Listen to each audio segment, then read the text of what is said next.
চলো তোমাদের সাথে আজকে আমি প্রসাদগুলোই শেয়ার করবো। ফুলগুলো সব কাটতে গেছে 4-5টা নারকেল গাইস, এই যে একসাথে করে তারপরে প্রসাদগুলো দেবে।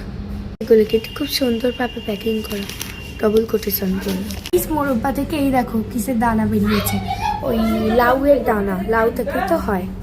এই যে এক প্যাকেট পুরো দিয়ে দিলাম, কিচমিচটা এক প্যাকেট দিয়ে দিয়েছি, এই যে সব দিয়ে দিচ্ছি গাইস। এই যে কুচি কুচি না, এইগুলো হচ্ছে মালপোয়া, মালপোয়াগুলো হালকা করে এইভাবে টুকরো করে নেবো। প্রতি লাড্ডুর অবস্থা দেখো কিরকম টুকরো হয়ে গেছে, একটা গোটা আছে, একটা লাড্ডু 50 টাকা, দুটো লাড্ডুই টুকরো হয়ে গেছে।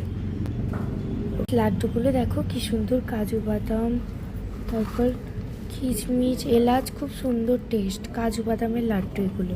তারপরে আর এক আমি মাখিয়েছি, আর এগুলো এখনো এই যে এত প্যাকেট করা হয়ে গেছে, কয়েকটা প্যাকিং বাকি। গাইস এইভাবেই যেগুলো আমরা 1 মাস ধরে বেশিরভাগ প্রসাদ কিনিনি, কারণ খারাপ হয়ে যাবে, যেগুলো ভালো থাকতে পারে সেই রকমই মানে প্রসাদ কিনেছিলাম। আর বাড়ি আসা 2 দিন আগে এই স্ট্রবেরিগুলো কিনেছিলাম, বাড়ি এনে তো একদম একটু কেমন কেমন হয়ে গেছে।